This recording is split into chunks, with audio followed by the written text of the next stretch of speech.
Bonjour à tous, bon sabbat, bienvenue à la maison du Seigneur. Avant de commencer notre partage, discussion de la leçon ce matin, l'équipe de l'école du sabbat, nous aimerions partager avec vous deux annonces importantes. Nous vous informons qu'à partir du 1er octobre, débutera la campagne des abonnements pour l'année 2023 et ce jusqu'au sabbat 3 décembre. Les factures seront disponibles à partir du sabbat 5 novembre. Nous vous informons aussi que pour des raisons logistiques et sanitaires, nous ne serons pas encore en mesure de reprendre les classes de l'école du sabbat en groupe cette année. Espérons que nous puissions très bientôt pouvoir le faire. La semaine dernière, nous avons vu comme titre de la leçon de la semaine dernière avec quoi comme titre? Qui se rappelle? La louange. Tout à fait. La louange, on pourrait dire dans le creuset.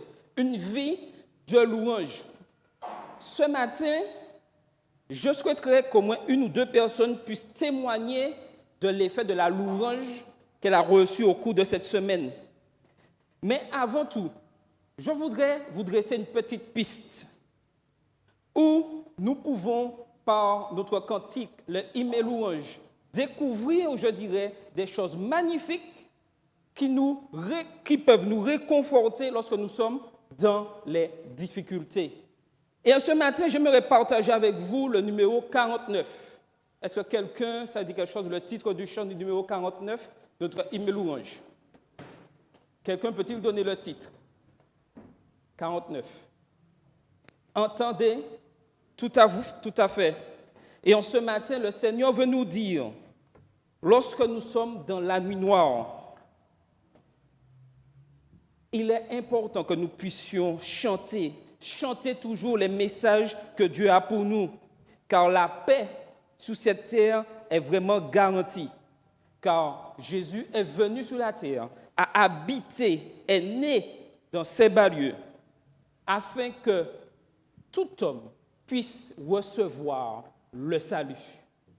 Et nous allons chanter ensemble ce chant magnifique, le numéro 49, et que chacun d'entre nous, nous puissions être imprégnés de ces paroles et puisse nous donner encore plus d'énergie à continuer notre course chrétienne malgré toutes les difficultés que nous pouvons rencontrer. Chantons ensemble le numéro 49 avec les chantes.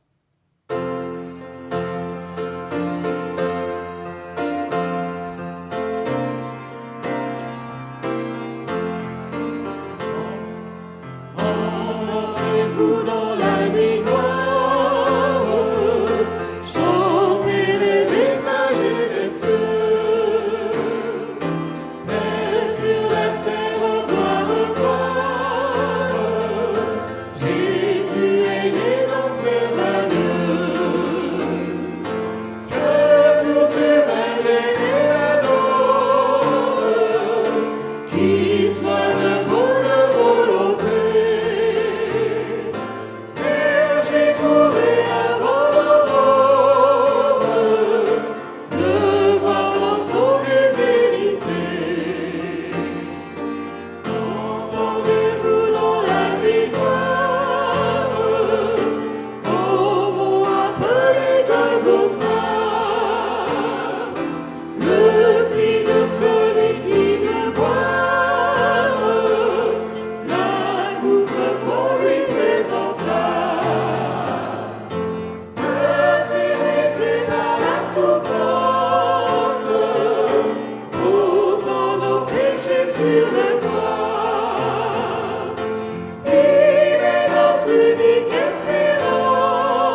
Amen. Qui souhaite en ce matin pouvoir témoigner de ce que Dieu a fait pour lui dans sa vie au cours de cette semaine? Nous avons tous des difficultés. Donc, vous avez la parole. Qui voudrait remercier Dieu en ce matin, porter un témoignage? Ne soyons pas timides. Ou je vais désigner. Ah oui, je ne vais pas parler tout seul aujourd'hui. Hein? Alors, qui voudrait prendre la parole? Je vois de l'œil sourire. Odile. Alors, dis-nous qu'est-ce que le Seigneur a fait pour toi au cours de cette semaine. Après, c'est Rachel. Hein? Alors.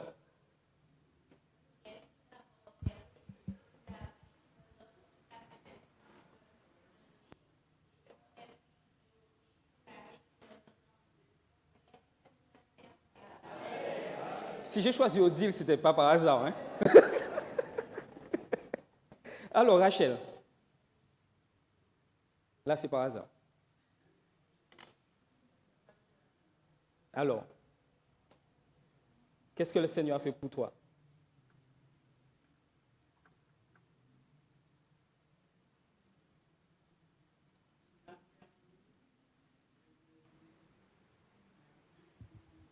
Tu as permis de remettre ta dîme et tes offrandes. Amen. Chacun d'entre nous, nous avons toujours quelque chose à dire au Seigneur. Et il faut que nous puissions prendre le temps de pouvoir le remercier, le louer, quel que soit ce qui se passe autour de nous. Prenons toujours le temps dans la louange. Exerçons-nous dans le culte de famille. Exerçons-nous dans le culte personnel à passer du temps avec Dieu. C'est le prix, je dirais, entre guillemets, à payer pour pouvoir obtenir ce que Dieu nous a promis. Quelqu'un d'autre voudrait-il porter un dernier témoignage? Oui, il y a la sœur Alger au fond.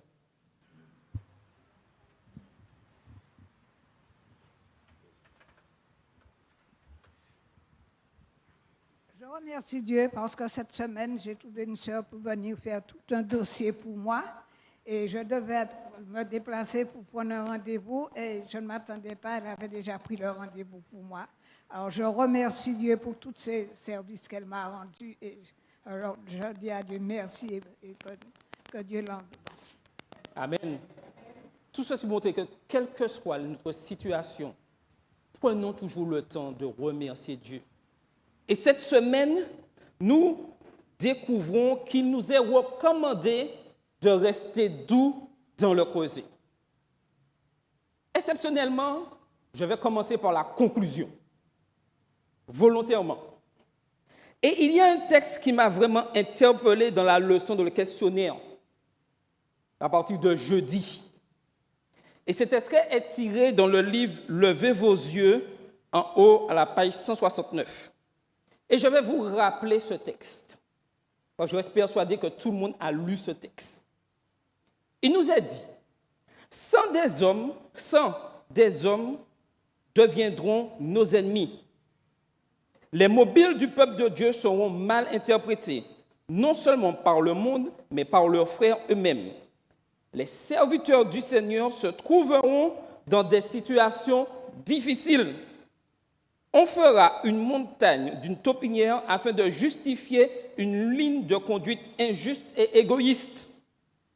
Par une représentation erronée des faits, ces hommes seront enveloppés des sombres vêtements de la malhonnêteté parce que des circonstances indépendantes de leur volonté ont imprégné leur travail d'incertitude. On les désignera comme des hommes en qui il est impossible d'avoir confiance. Et ce sont les membres d'Église qui agiront ainsi. Les serviteurs de Dieu doivent s'armer de la pensée du Christ. Ils ne doivent pas s'attendre à échapper aux insultes et aux jugements erronés. On les traitera de passionnés, de fanatiques. Mais qu'ils ne se découragent pas. La main de Dieu est à la barre de sa providence, guidant son œuvre pour la gloire de son nom. Amen. Lorsque j'ai lu ce texte-là, je me suis dit que des fois le Seigneur nous met dans des situations assez complexes. Nous voulons tous servir Dieu, être de fidèles disciples. Mais le Seigneur nous dit que le chemin ne sera pas facile. Il y aura beaucoup d'embûches. Et pour compliquer les choses, les embûches viendront des personnes qui sont les plus proches de nous, dans l'Église. Je me dis, il y a un petit problème. Est-ce que vous êtes d'accord avec moi? Humainement, il y a un problème. Ce n'est pas ce que nous recherchons. Rassurez-moi, vous n'êtes pas venu à l'Église pour être persécuté par ceux qui sont à côté de vous. Je n'ai pas de réponse. Ah oui, parce que j'ai eu peur 2 secondes. Pas du tout. Donc, pourquoi le Seigneur nous met en garde contre cela? Nous dit que nous serons quand même persécutés.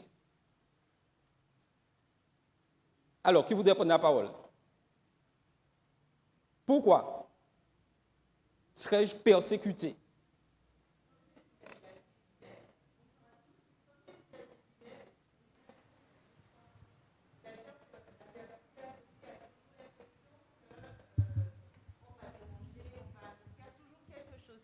Parce que quand on est avec les personnes en général qui partagent les mêmes convictions que nous, mais vu que nous sommes différents et que nous avons des caractères différents, donc forcément, ça appelle des conclusions différentes.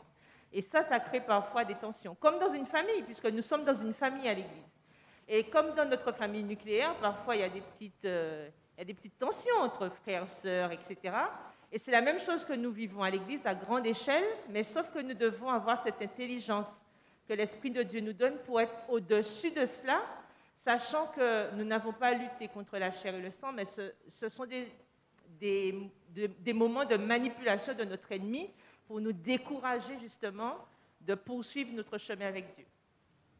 D'accord. Est-ce que vous êtes d'accord avec Carole? Sûr. OK. Alors, oui, vas-y. Pour continuer ce que notre sœur vient de dire, Carole, Jésus lui-même, lorsqu'il enseignait ses disciples et la foule, l'a dit. Donc, ne soyons pas étonnés que cela arrive. Il a dit, il faut qu'il y ait des scandales dans l'Église. Mais il ajoute, malheur à celui par qui le scandale arrive. Donc, c'est un avertissement pour nous, pour que nous fassions attention. D'une part, ceux-là qui veulent provoquer les scandales, et nous qui supportons, qui subissons les scandales, nous avons à les supporter avec l'aide de Dieu. Voilà, donc il faut que cela arrive, donc ce n'est pas étonnant. OK. Très bon élément. Vas-y, oui. Je pense qu'il y aura ceux qui ont reçu le Saint-Esprit et ceux qui n'ont pas le Saint-Esprit. Et ceux qui ont reçu l'appui de l'arrière-saison et ceux qui n'ont pas reçu ne vont pas comprendre. Et ceux qui vont faire qu'ils vont se trouver dans une situation que ça va les perturber et ça va agir sur eux et ils vont persécuter les autres. Pourquoi? Parce qu'ils n'ont pas reçu le Saint-Esprit pour progresser. OK. Donc, si je comprends bien, nous serons toujours attaqués. Mais il y a 2 choses, 2 attitudes à avoir face aux attaques. Celle que le Seigneur nous préconise, de rester doux, humble, ou celle, comme Marie a dit, celle de faire un scandale et de, je dirais, entre guillemets, revendiquer. Et aujourd'hui, dans cette société, l'être humain est poussé plus à revendiquer qu'à rester calme et doux dans les situations difficiles. Et il est temps aujourd'hui que nous puissions être vraiment pratiques dans ce que nous disons. Malheureusement, au sein de l'Église, trop souvent, nous prenons la posture en disant « je refuse de travailler parce qu'on m'a tant maltraité, je refuse de faire quoi que ce soit d'autre dans l'Église ». Est-ce que c'est ce que Dieu nous demande de faire?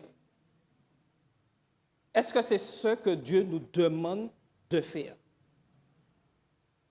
Nous devons plus nous sommes attaqués, nous devons être encore plus, je dirais, d'avoir plus de zèle dans l'évangélisation. Être plus disponible à être des membres actifs au sein de l'Église. Malheureusement, trop souvent, nous laissons les difficultés prendre le dessus et nous devenons des membres, je dirais, statiques, silencieux, ne faisant plus rien à l'Église, sous le prétexte qu'on m'a dit telle chose, on m'a dit quand je parlais, on m'a dit que je parlais mal, ou que je parle trop, ou je suis trop imposant.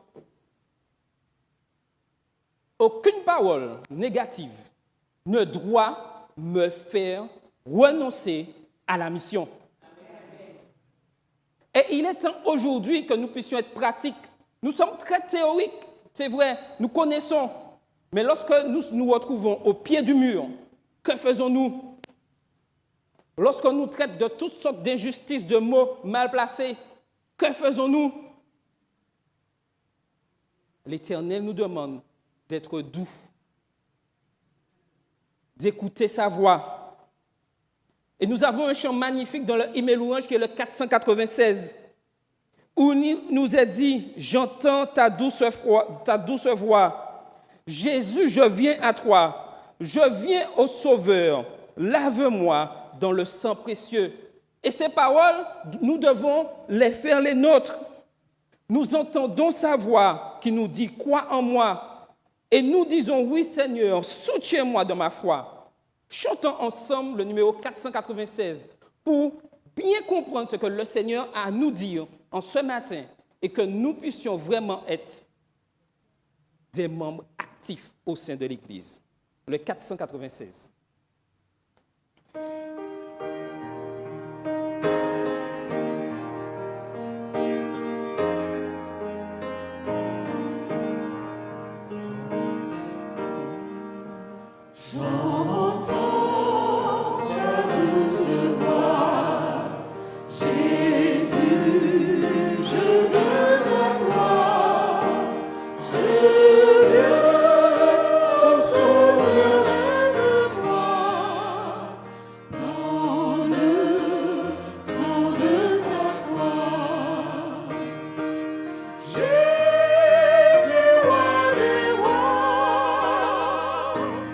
He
Dieu avec toi sur la croix, en étant des membres actifs au sein de ta communauté.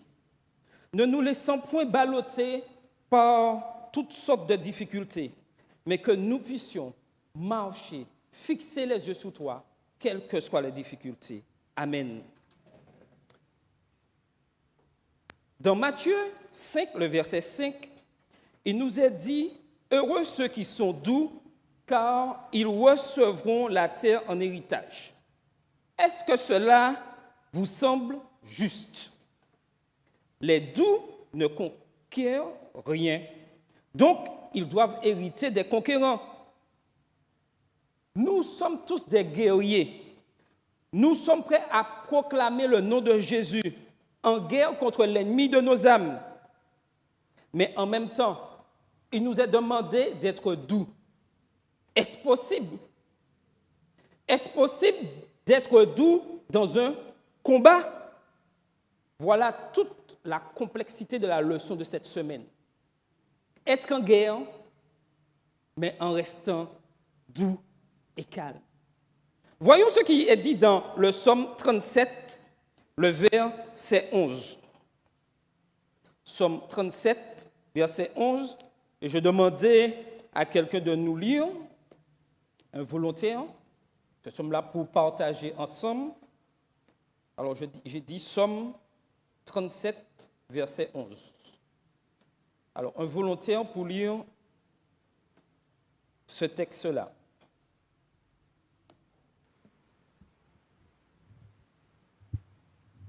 Un volontaire? Psaume 37, verset 11.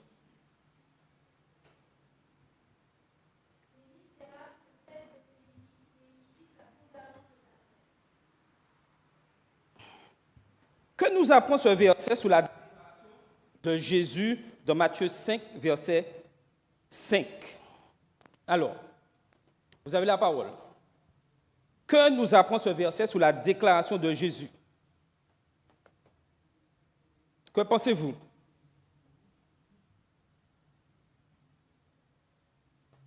C'est vrai que des fois, il nous est difficile de comprendre le contexte de ce que Jésus dit dans Matthieu 5, verset 5. Mais nous voyons ceci dans Matthieu 37 dans ce contexte. Et que nous devons comprendre que Dieu demande d'être humble, d'être, je dirais, dans les situations les plus difficiles. Maintenant, pourquoi devrions-nous avoir la paix alors que nous sommes tentés en tant comme d'envier ceux qui font le mal? Parce que des fois, on a l'impression que ceux qui font le mal prospèrent et que nous qui faisons le bien, nous régressons, entre guillemets. Alors, que faire? Dites-moi. Que faire dans ce genre de situation lorsqu'on voit le méchant en train de prospérer et que nous qui sommes obéissants au principe de Dieu, nous voyons que tout, entre guillemets, les malheurs du monde nous tombent dessus? Alors, Georges, que faire? Carole va t'aider.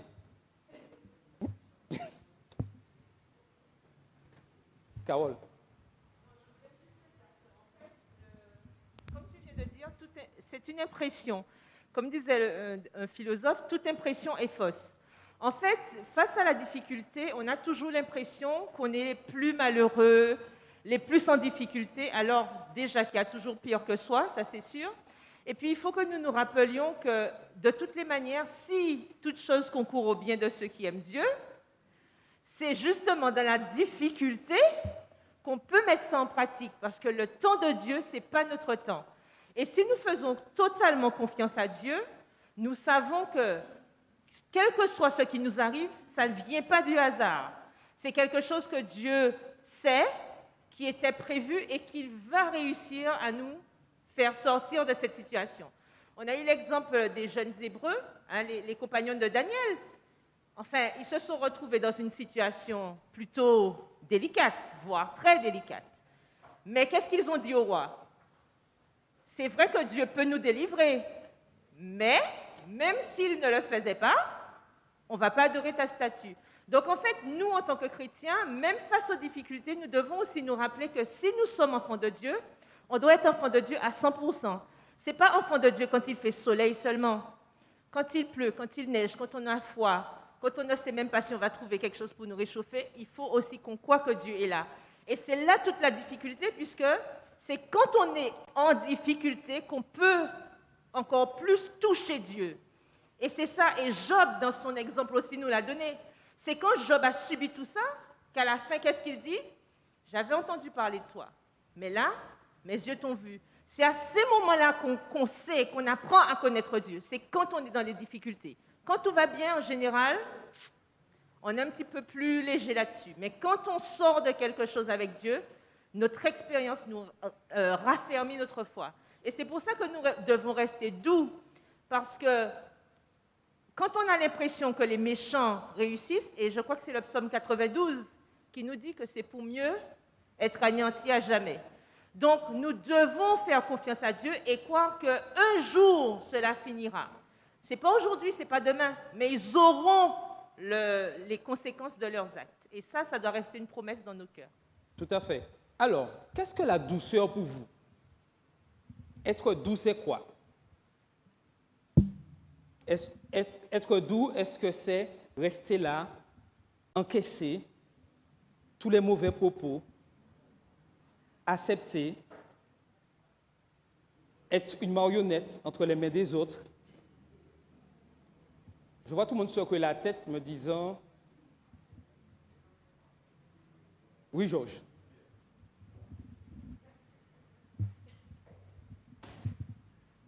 Cette semaine, j'ai appris un mot que je ne connaissais pas. Douceur débonnaire-rotier. Est-ce que c'est bien cela? Oui. Et lorsqu'on parle de débonnaire-rotier, je me suis posé la question, mais la définition, c'est supporter les torts, les coups, sans rancune, sans rancœur, et de par ces coups, devenir pour l'autre une bénédiction. C'est mais ça. Est-ce que le fait d'être débonnaire, d'être doux, alors que je passerai mon temps à pleurer, à me lamenter et à supporter, est-ce que cela est pour celui qui me voit passer par là, devient une bénédiction? Mais est-ce que je dois être heureux et dire merci Seigneur de me lamenter et de pleurer parce que mon frère à côté, eh bien, il sera sauvé pour ça? Alors, tu as dit un mot dans ce que tu disais, où je reste là à me lamenter et à pleurer. Est-ce que c'est ça la douceur? Rester là à se lamenter et à pleurer. Est-ce que c'est ça la douceur? S'il y a une situation d'injustice, il faut qu'on le dise aussi, puisque la parole de Dieu nous dit que nous devons combattre l'injustice. Par contre, il faut savoir comment le faire. C'est-à-dire que nous n'allons pas faire preuve de violence, comme nous voyons des fois, dans certaines situations, mais nous devons aussi être des personnes justes. Si nous voyons qu'il y a une injustice, il faut le dire. La douceur n'implique pas, justement, que nous acceptions tout. À partir du moment où ça va à l'encontre de la vérité, nous devons aussi être de vaillants soldats pour dire non, ça, ce n'est pas bon. Mais c'est la manière de le faire qui doit être différente par rapport à des gens qui ne connaissent pas Dieu. Ok, d'accord. Parce que même Jésus, quand il était sur terre, il a combattu l'injustice. Ok. Au fond. Je dis que la douceur, c'est un fruit de l'esprit. Oui. Et qui nous permet de progresser. Cela ne vient pas de nous, car nous avons toutes sortes de mauvais caractères. Mais lorsque le Saint-Esprit entre en nous, il nous donne le fruit de l'esprit. Et ça fait partie de le Saint-Esprit. Je suis tout à fait d'accord, mais là, nous sommes vraiment théoriques. Nous parlons beaucoup fruit de l'esprit, mais en pratique, ce que Dieu nous demande, et David le dit clairement dans le psaume 37, les versets 1 à 3, ne t'irrite pas contre les méchants, n'envie pas ceux qui font le mal, car ils sont fauchés aussi vite que l'herbe, et ils se flétrissent comme le gazon vert.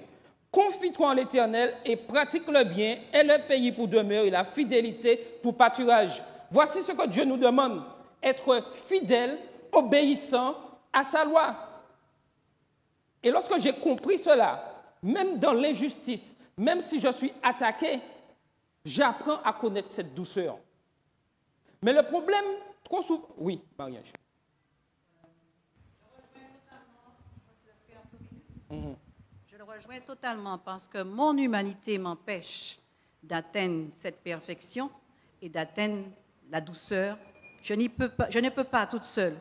C'est Jésus et moi qui pouvons traverser ces moments-là. Et le Saint-Esprit, c'est Jésus en moi.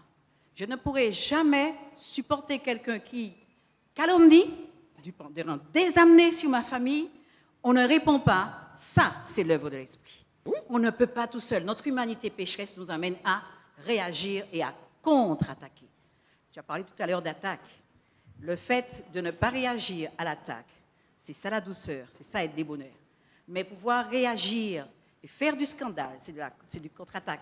On ne peut pas tout seul pouvoir être débonnaire dans le creuset. Et c'est le cheminement avec l'esprit qui nous amène, mais qui nous amènera parce que la souffrance n'est pas seulement le fait de l'attaque de l'autre. La souffrance aussi peut être aussi due au système. Nous allons passer bientôt par des creusets difficiles. Si Dieu décide de nous faire passer par la mort, tant mieux. Si Dieu décide que nous soyons vivants, tant mieux. Mais soyons prêts. Il faut que nous soyons habités par l'Esprit pour pouvoir être doux, parce que la douceur est un fruit de l'Esprit. La tolérance est un fruit de l'Esprit. La maîtrise, je ne peux pas l'avoir par moi-même. C'est ce que je voulais dire. Tout à fait, et je suis d'accord avec toi. Et le plus souvent, nous avons tendance à murmurer. Mais dans quel sens nous murmurons? Oui, vas-y. Oui, moi j'assimile la douceur à la pondération. Le silence est une arme offensive aussi. Si moi je riposte face à celui qui est méchant, je finis par me laisser entraîner sur le même terrain que lui. Et ce n'est pas bon non plus. La pondération me permet de rester sur un terrain neutre où je montre à l'autre que jamais je ne pourrai faire ce qu'il est en train de faire. Nous sommes d'accord. Et tout ceci, c'est toujours avec l'aide du Saint-Esprit en restant sur sa coupe. Il y a Franck qui voulait intervenir. Et puis après, oui. C'est vrai, il nous demande d'être doux, de rester dans le silence. Mais Dieu va plus loin, puisque Dieu nous dit maintenant d'être doux, mais d'aimer aussi nos ennemis. Alors, on a besoin de cet esprit, parce que sans le Saint-Esprit, on ne peut pas arriver de nous-mêmes. C'est impossible. Tout à fait. Et dans le psaume 37, au verset 28, il nous est dit « Car l'Éternel aime la justice, il n'abandonne pas ses fidèles, ils sont toujours sous sa garde, mais la postérité des méchants est retranchée. » Et le verset 28 disait, 27 avant dit « Détourne-toi du mal, fais le bien et possède à jamais ta demeure. » Que quelle que soit la situation, nous devons toujours nous détourner du mal et faire le bien. Même si je suis attaqué par mon frère, par ma sœur, je dois en retour, avec l'aide du Saint-Esprit, lui faire du bien. Et c'est là le sens de la douceur. Pouvoir faire du bien à ceux qui me maltraitent. Oui. Oui. Je voudrais dire simplement, en fait, la douceur, ce n'est pas la lâcheté, ce n'est pas le faux semblant. La douceur, c'est l'humilité, c'est la maîtrise de soi. Mais ce que je voudrais dire, c'est vrai que ce n'est pas toujours évident, mais une chose est sûre et certaine, nous voyons toujours l'autre. Mais est-ce que moi, je n'ai pas fait des choses pour pouvoir m'analyser, tirer les leçons et que l'Esprit de Dieu me fasse avancer? Parce que la douceur, justement, lorsque on est en paix avec soi, si je suis habitée par la haine, par la colère, par la rage contre X, Y ou Z, et que je n'ai jamais je ne me suis jamais débarrassée de ces choses-là, mais tu penses bien qu'il n'y aura jamais de douceur en moi. La preuve, nous sommes un peuple, si tu l'observes bien, toujours sur le qui-vive et puis toujours une certaine agressivité. Maryse Condé l'a très bien décrit. Donc, je crois qu'à l'heure actuelle, la leçon le dit très bien en tout cas, de s'examiner comment est-ce que je réagis dans une situation. Quelle est ma pensée? Quelqu'un a parlé du silence tout à l'heure. Il y a le silence positif et le silence négatif. Donc, la chose, c'est de savoir vraiment, est-ce que je copie sur Jésus-Christ pour voir comment il agit avec chaque personnalité qui n'était pas simple. Et son but, c'était quoi? De gagner l'autre. D'ailleurs, dans le mot douceur, on trouve le mot cœur.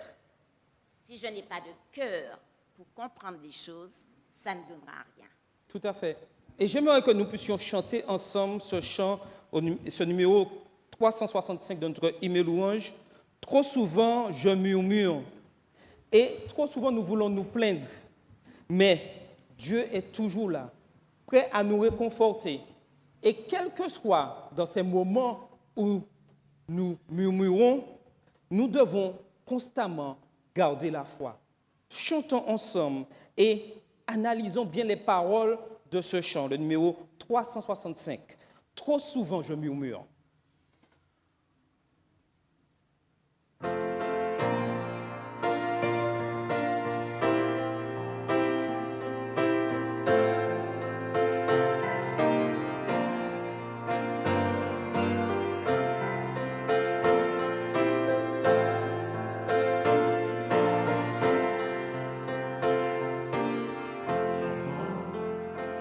Trop souvent, je murmure dans la route obscure. Oh, ma foi faiblira. Oh, ma foi faiblira. Et pourtant, la promesse est la pour ma faiblesse, l'Éternel pourvoira, l'Éternel pourvoira. Si mon impatience demandera avec instance, tout le secours viendra, tout le secours viendra. Par ta parole sainte, tu réponds à ma plainte. L'Éternel pourvoira, l'Éternel pourvoira. Je ne veux plus me plaindre, je ne veux plus rien craindre. Contre moi, qui sera? Contre moi, qui sera? En avant et courage, jusqu'au bout du voyage, l'Éternel pourvoira, l'Éternel pourvoira. Et la même rugissante, soudain obéissante, devant moi s'ouvrira, devant moi s'ouvrira. Plus le danger menace, plus puissante est ta grâce, l'Éternel pourvoira, l'Éternel pourvoira.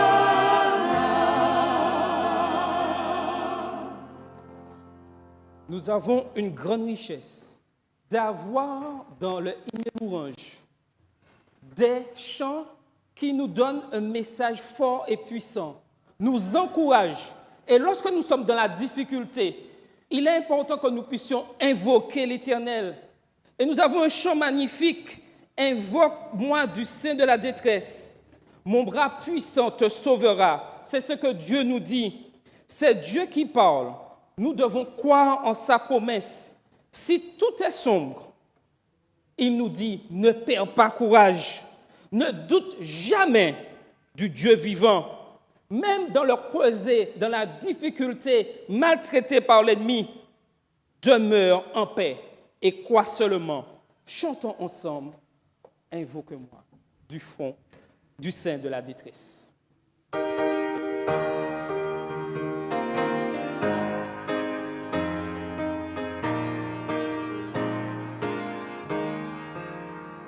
Invoque-moi du sein de la détresse, mon bras puissant te sauvera. C'est Dieu qui parle, on croit à sa promesse, bientôt sa voix l'exaltera. C'est Dieu qui parle, on croit à sa promesse, bientôt ta voix l'exaltera. Si tout est sombre, ne perds pas courage, ne doute pas du Dieu vivant. Même au milieu des fureurs de l'orage, demeure en paix, crois seulement. Même au milieu des fureurs de l'orage, demeure en paix, crois seulement. Mais n'attends pas que le mal te domine, que l'ennemi soit dans ton cœur. Elle est à toi la puissance divine, saisis-la donc et sois vainqueur. Elle est à toi la puissance divine, saisis-la donc et sois vainqueur. Jamais, jamais, Dieu qui fit la promesse ne manquera de l'accomplir. Que son enfant sauvé de la détresse ne manque pas de le bénir. Que son enfant sauvé de la détresse ne manque pas de le bénir.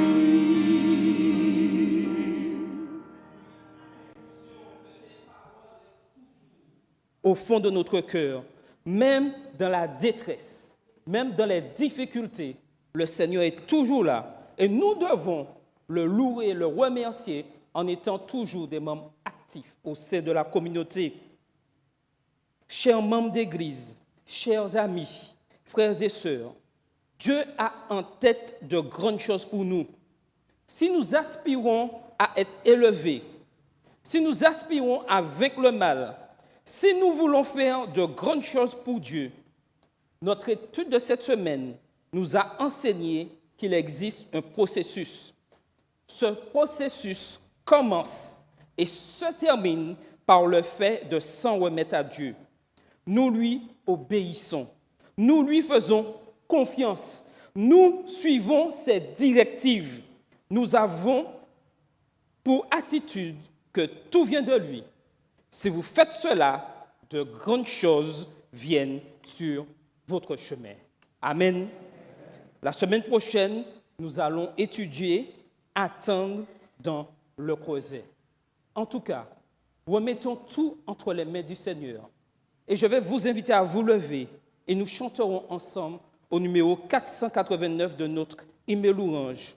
Entre tes mains, Seigneur, j'abandonne tout. Et que ceci soit une prière de consécration pour nous en ce matin, le 489.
salue fraternellement, frères et sœurs et amis, en ce matin et vous souhaite un bon sabbat. Comme vous le savez, dans quelques semaines, nous aurons les nominations à l'église d'Oreb. Et ce matin, je vais vous faire donc la lecture appropriée dans ce contexte. Aujourd'hui, nous voyons quand et comment la commission de nomination est-elle désignée.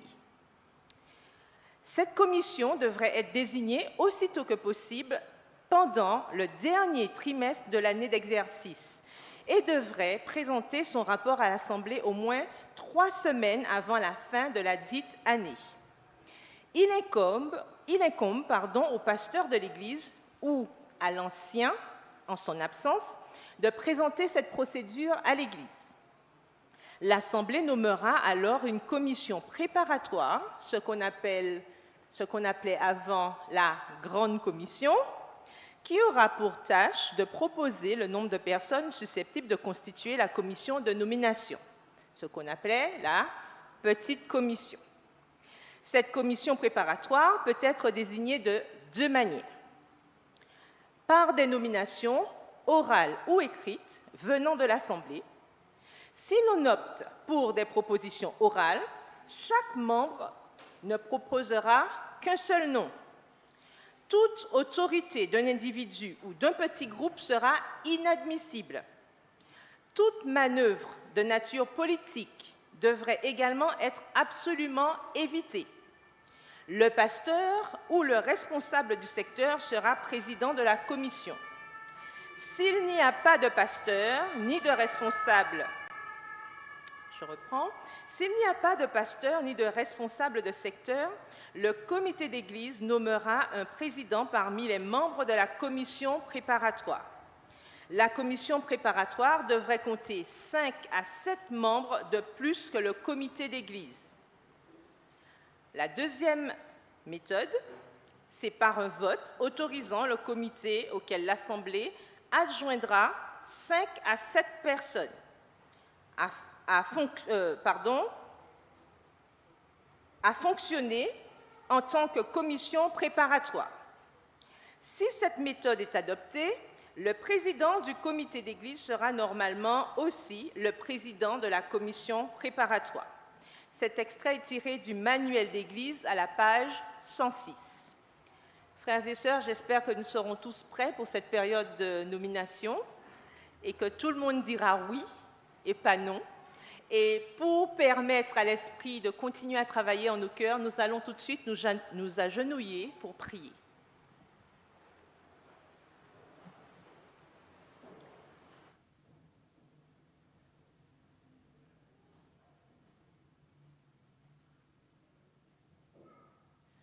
Tendre Père Céleste, nous voulons te dire merci pour ce sabbat que tu nous permets d'avoir. Merci pour cette belle journée. Éternel, nous voulons remettre entre tes mains cette période de nomination qui arrive.